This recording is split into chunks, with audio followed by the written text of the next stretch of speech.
What's good, guys? Yo, boy, no mercy, 4K.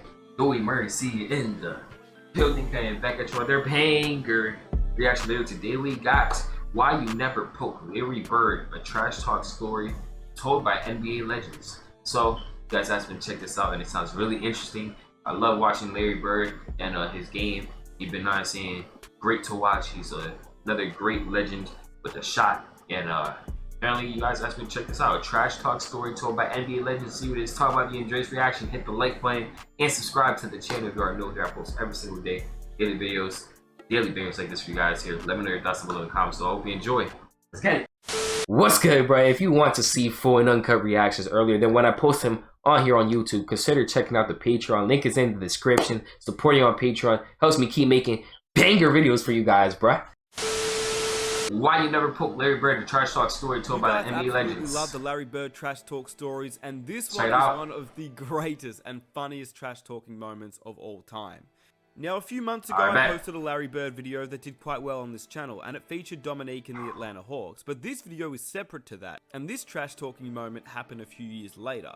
This is the time that Larry Bird went in on Spud Webb, Dominique Wilkins, Doc Rivers, and the whole Atlanta Hawks team, and it is hilarious. Larry Bird is one of the greatest players of all time, but he's arguably the greatest trash talker of all time as well, and this video proves that. So if you do enjoy videos just like this one, I'd really appreciate if you guys could hit that like button. If you hit the like button, bro. Go check out his channel. Please hit the like button on this video, on my reaction. If you enjoy my reaction, want to see more reactions like this, bro. Really, I appreciate it. You guys enjoy.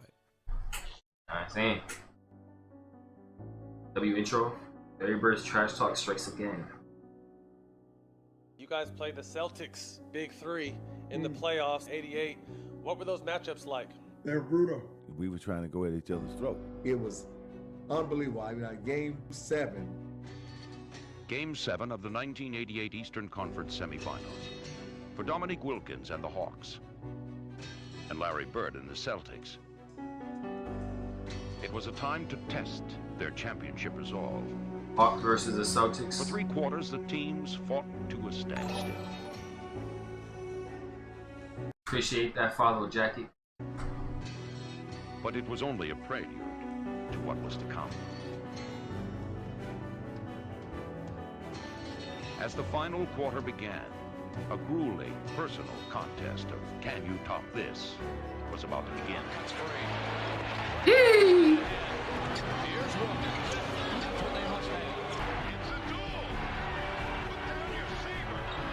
Sheesh. Okay. 2 men who brought out the best in each other. This is the full story. When Larry Bird came up clutch. Alright. A player trash talked.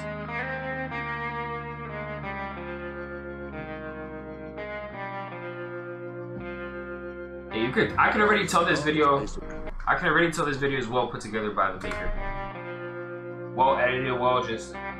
He's making like a movie. Watch and get Sports Illustrated, and I remember seeing Dominique Wilkins. And I said, "Man, I would love to play with this guy." Damn. I didn't know anything about the Hawks, but it was like I would love to play with him. Holy. Ended up getting drafted by Atlanta. Now Nick's my teammate, and I was like, I mean, a dream come true. He was throwing that shit down. Atlanta teams with Dominique and Spud and Doc Rivers, Tree Rollins. And so we, you know, they for sure had the respect of us. Kevin Willis was a good player, and Dominique and Doc Rivers and Spud Webb came off their bench. Kevin Willis, yeah. Jump Hook, Cliff Robinson, Cliff Levingston, the original big dog. Yeah. We were grown, we were young, we were really athletic. We had that energy that a team would need. And all we had to do was build chemistry, begin to understand each other's games, weaknesses and strengths. And we did that, and we started to flourish after the first 4 or 5 years. They were a deep team that could score the ball, and if we weren't at our best, we were in trouble. But with that team, they were so fun to watch because Dominique was the headliner, but everyone else around him. When we talked about Spud Webb, they would come over and play with us across the street at Georgia Tech. You say, this little joker can flat out go. First small. Bro, nah, bro. I ain't gonna lie, we gonna have to at some point react to Spud Webb, bro. Like, I've always heard of Spud Webb, but how he was like the shortest ever NBA player, like 5'3" or something, 5'4". But to be able to dunk at that height is insane. Like, I never really watched any highlights of him actually play, so that's actually very interesting. I don't know how he was able to dunk and actually get up there at that height, bro. I ain't gonna lie. What's up, Naru? This little Joker can flat out go. First small guy getting the dunk contest, win the dunk contest, all that hype around them. The question would be, it was crazy. That crunch time, the other team would outsmart them. That was their downfall. That was a pretty good bunch to not win it all. And they had that one, remember the Dominique, Larry Bird, big shootout? It's game 7 in 1988 against the Atlanta Hawks. Dominique and Larry Bird. One of the most clutch moments. I remember watching it as a kid. Got me hyped. I went outside and started shooting outside the playground, pretending I was both of y'all. But 1988. That had to be one of the best moments. Conference semifinals. Neek and Bird. Game 7, the Dominique Bird series. Shot for shot. Shot for shot. Dominique and Bird going back and forth. You know, we should have eliminated them in 6. Well, the whole series was crazy. Game 1 and 2, the Celtics won by like a combined 80 points. Like, they blew us out. As the Hawks found themselves down to the final gasp. Put back home in the Omni, they were flying high. The offensive spark plug. Yo, I've never seen Doc Rivers look young in my life. That is crazy. This is a young Doc Rivers. That is crazy. I've only ever seen him look old, like older. Not old, but older. Flying high. The offensive spark plug, little Spud Webb, found a way to slither through the Celtic defense, putting together a career-best playoff performance and igniting the Hawks to a much-needed victory. I remember coming back from Game 3 to Atlanta, and the big article in Atlanta Journal was "Put a fork in them, we're done." You know, and then we win Game 3, and then win Game 4, go into Boston and win Game 5, and that was a great game. I think we took control. Nah, bro, look at how small. That's Webb. That's Spud Webb, bro. Look at how small he looks on the court. The Atlanta Hawks just will not surrender wow. to favored Boston Celtics. It's kind of a clash of two worlds. In Bird, you've got somebody who's already an icon. He's already been sanctified as a Boston Saint. And Dominique represents a different kind of basketball. We had him, Matt, the one time we were up 3-2. We won Game 5 in Boston. We was not supposed to win that game, you know, the critics say. So we knew going to Game 6, I said, man, we could advance and we could beat these guys. The frenetic Hawks, led by the Freakazoid, had old school Boston by the throat. Up 3-2 in the best-of-7 series. All Atlanta has to do is go down to Atlanta and close the series out. And then the last play in Game 6 was, you know, Dominique and I were the two guys that scored. So they only needed one more game to advance. I called a timeout because they knew what we were running. We called another one. It turned into a broken play. I inbounded the ball to Cliff Livingston, and he was supposed to dribble handoff to either me or Dominique. DJ read it, and he top-sided me. Cliff looked at Dominique, and then Cliff went on his own. Went to basket left-hand running hook. I was mad. Cliff's right-handed. He shot a left-handed hook shot. Livingston, no. Bruh. Has won the game. Brick. Supposed to come to me, and I'm like, "Woody, don't break the play, bro." What a brick. We ended up losing that game, and after the game. And I remember this old lady at the airport. I mean, and I'm not exaggerating. She may have been 80. You know, had her little purse, and she walks up to me. "Hey, Rivers, you thought you wasn't coming back, did you?" I will never forget that. I wish I knew who that lady was. Barrett made a prediction. He said, Atlanta blew their opportunity. I'm guaranteeing to win in Boston. Dang. They had their chance. You know, they had a big chance to beat us. I think now that we're going to come out and play like we did tonight, but we're going to be at home. And our shots are going to be dropping a little bit better, and we're going to be running a little bit faster. So I'd say Sunday's going to be a big win for the Celtics. And we had to look at that, right? He said, yeah, we winning. Guarantee a win. Atlanta blew their opportunity. And I'm like, hey, I don't know what Bird talking about. We have a great opportunity. We going in there. We going to kick their butt. We coming to win. I don't care what he said. We get to Boston, and we walk out of the locker room, and I stop. I said, we going to win this bleep game. I said, if you ain't ready to fight, you ain't ready to go to war. If you guys ain't ready to fight, you ain't ready to go to war, don't even come out in the court. Don't come out here. I said, whoever guarding me tonight gonna have a long night. Unfortunately, Bird was saying the same thing in the other locker room, to his team. That's tough. So it set up for one of the greatest shootouts ever in the 7th game. And I remember Larry Bird, he passed by our locker room. He's like, there's nobody in here can guard me. But he was just friend, though. Yeah, because he was friends. I remember before this big game against Dominique that Larry was out shooting, and I was out shooting early at one end of the court. Larry was down at the other end, and I noticed that Larry was down there like shooting left-handed jump hooks from like 12, 15 feet. Now, he made left-handed shots, but I saw him shooting right-handed jump hooks from 12 or 15 feet. And I went down there and go like, what are you doing? He goes, my Achilles tendons are killing me. My step back it won't work tonight. I need that jump hook. And he made something that game. I mean, it's just unbelievable. That just tells you his confidence and tells you what kind of a player he was, just to have a game plan of what shots he was going to make that night. So he knew that his Achilles was hurting him. He was game planning on taking a different kind of shot, bro. You see a lot of players nowadays, they won't even, bro. They got some type of injury, some type of soreness, some type of pain. They got no type of pain threshold, bro. There's so many players today that got no type of pain threshold, will not play through barely any pain. Bro, Larry's playing through all the pain, bro. I respect that. In 7th game. I respect that. Despite Bird's brash words, the Hawks seemed unintimidated. And it would quickly become apparent that if Larry was to make good on his prediction, he would have to contend with a high-flying Dominique Wilkins, who would simply play the game of his life. 8/22, 1988. We came into Game 7. Game 7. Mindset, believing that we would have a chance to win Game 7. You know, it was one of those Sundays in the Boston Garden, hot, crowd crazy. They expected they were going to win. I don't think they expected to have a tussle like they had in that game. Game 7 would go down as one of the greatest games in NBA history. Yeah? Dominique was an unstoppable player. No guy could guard him in the league man for man. You could see his competitiveness. You could see his determination in that Game 7. Hold up. Hey! There was only one player on the floor who could match his will.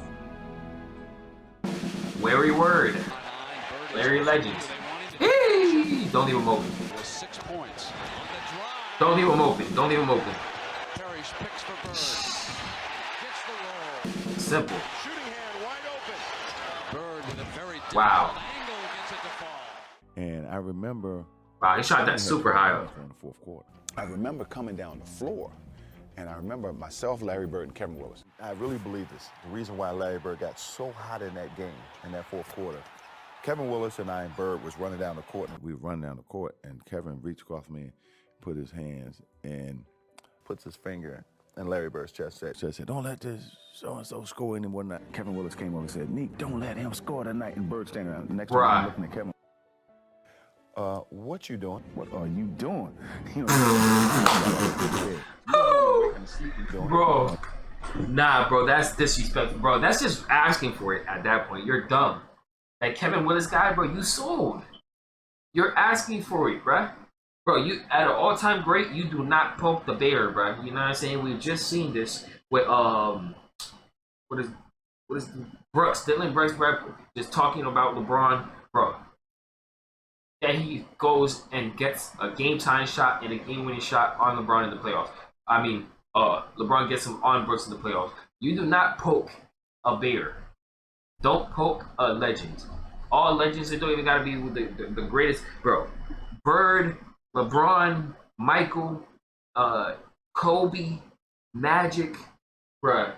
Any of the greats, bro, they're gonna have some type of, they're gonna feel a type of way. They're gonna take that disrespectfully. You can't say, yeah, don't let him score no more tonight. You stopping him from scoring tonight. You can't say that to them, bro. He's gonna take. They've taken that as disrespect. Don't let him score tonight. They are taking that as disrespect. What you doing? What are you doing? His eyes got like this big. You don't want to awaken a sleeping giant. He got 12 points. Like, Facts. don't wake him up. Are you crazy? Leave him sleep. Hey, let him stay asleep. Yes. What you doing? Woke him up. You don't wake up a sleeping giant. And his eyes got that big. You know, it's like his eyes got this big. I look at Kevin, what are you doing? That's tough. And from that point, it was a shooting match. That fourth quarter was unbelievable. Okay, reversal layup. Wilkins with the pull-up midi.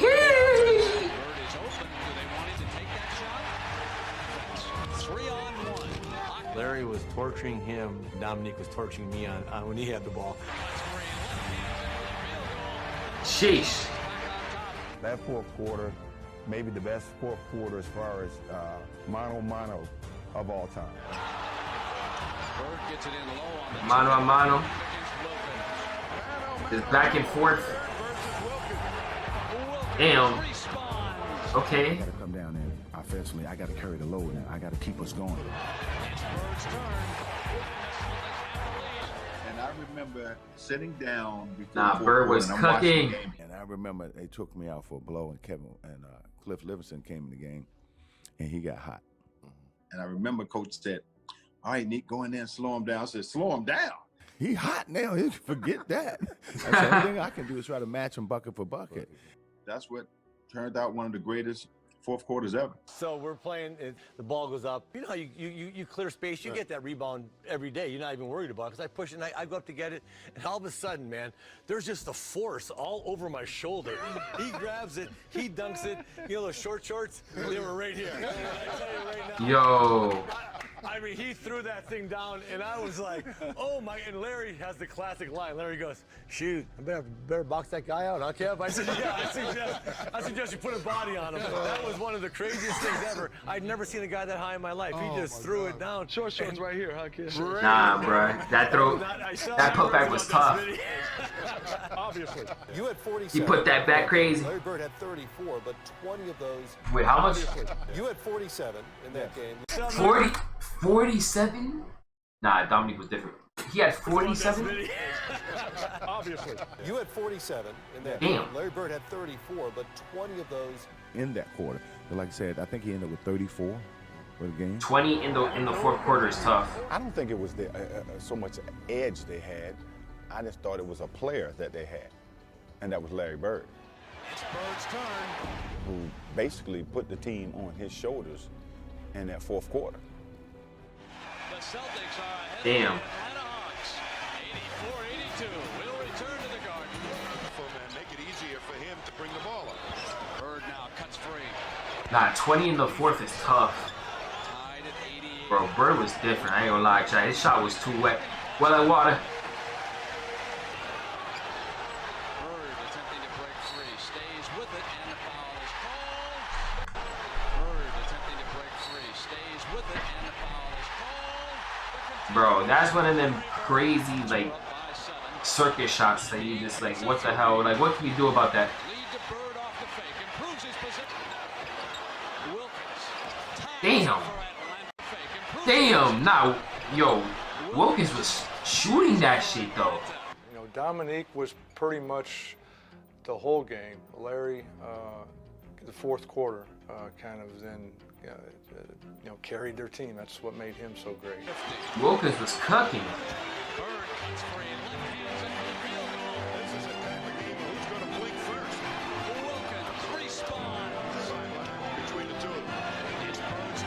Sheesh.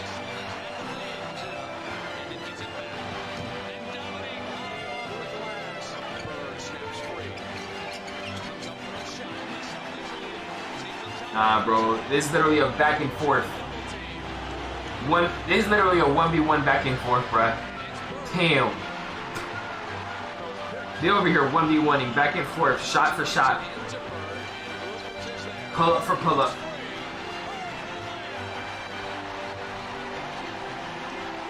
We began the broadcast by telling you about Larry Bird, who following the Game 6 victory by the Celtics in Atlanta, guaranteed. They might as well forget it. They got no chance. They had a chance to beat us, and we all knew if we lost, it meant vacation tomorrow. That's tough. They weren't trying to go to vacation early.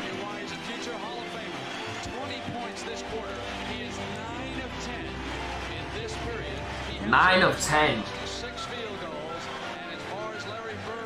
9 of 10 in the fourth quarter is Get the tough. ball to Larry and let him make the read, because if they come double, he's going to make the right play. And the game wasn't that complicated for him, and he made some tough shots. Like I said, some left-handed running hooks, and and again, he wasn't feeling great at that time of the year, at that moment, and to watch him just gut it out and just to That's tough, bro. How you even make that layup like that? Even finish that game, let alone score 20 in the fourth quarter of a game 7 is mind-boggling to me. Larry Bird that night was, listen, it was unbelievable, and he was so clutch. Meek was just as clutch that night. It's just that Larry in the fourth quarter was unstoppable. So clutch is not just the final 3 or 4 seconds of a game. And the thing is, we were sending everybody at him to slow him down.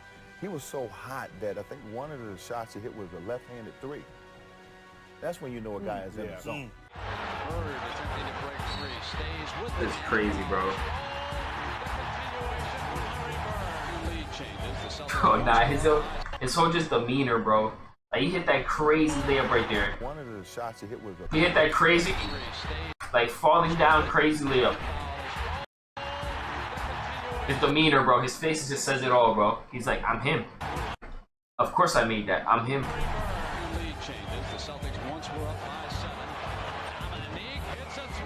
Nah, He was going to get the ball. Wilkins could shoot too, though. 40,000 eyes on Larry Bird because they knew he was going to get the ball. And we knew it, our opponents knew it, now it's just up to them to stop it.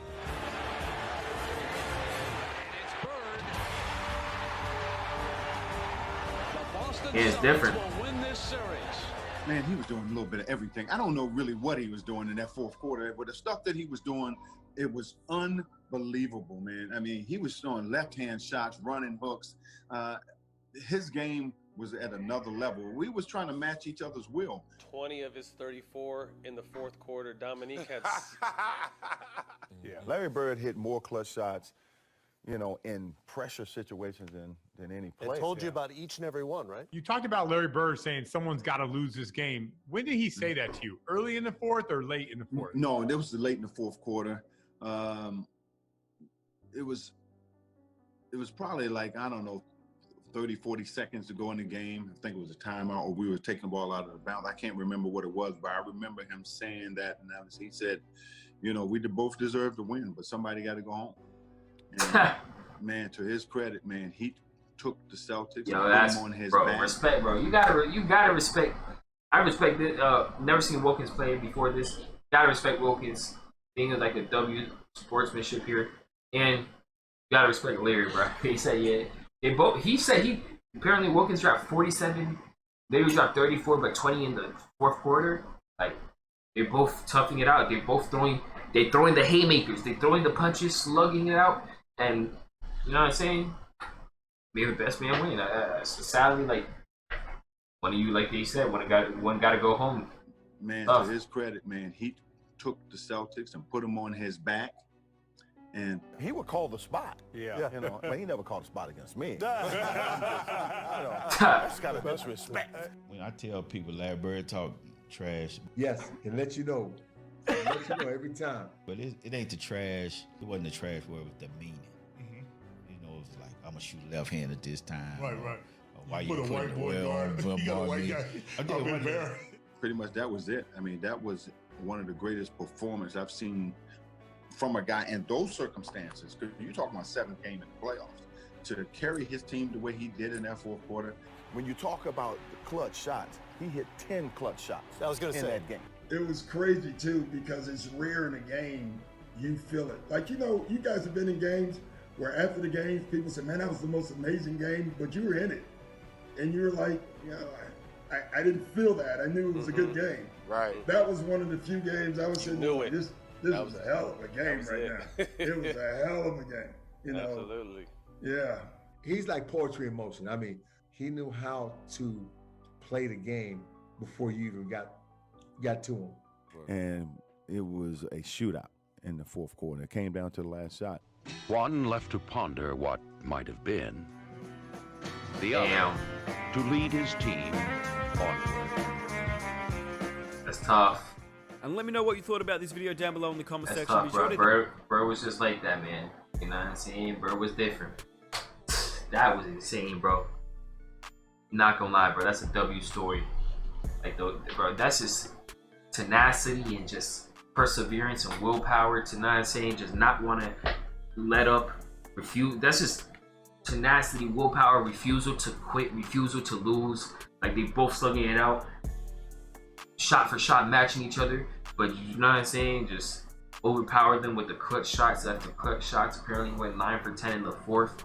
20 points in the fourth was crazy. Like, bro, that's just like, bro, the willpower to refuse to quit, bro. You can't even hate on that, bro. That I respect Larry Bird, bro, so much, and I respect him even more, bro. Every time we see things like this, bro, I respect him even more. That shit is crazy, bro. Man's a real legend. Shout out to not saying Dominique Wilkins too, bro. In this whole video, he seemed like a W guy and a W sport, and just even though he didn't end up winning, he obviously has so much respect for Bird, and not saying is not going to stoop to just being like a L and talking down and demeaning and not saying downgrading just for his own benefit. You feel me? I respect that. I ain't gonna lie, but that was a W video. Let me know what you guys thought about that. You know what I'm saying? That was lit. Why you never poke Larry Bird, bro? The dude literally poked. Yes, bro. Why you never poke Larry Bird? A trash talk story told by NBA legends. Why would you poke the bear? Yo, whoever the Willis guy, you sold the game. You shouldn't have talked crazy to Bird and said something that he would find disrespectful because you poked the bear and he went crazy. He went crazy. He went clutch God mode on, you know what I'm saying, ass. He went crazy in the fourth. 20 points of stuff. If you enjoyed my reaction though, I hope you did. If you did, smash the like button, subscribe to the channel. I post every single day here, daily bangers like this for you guys. Appreciate you watching. If you made it until the end of this reaction, don't let me know by commenting. Word.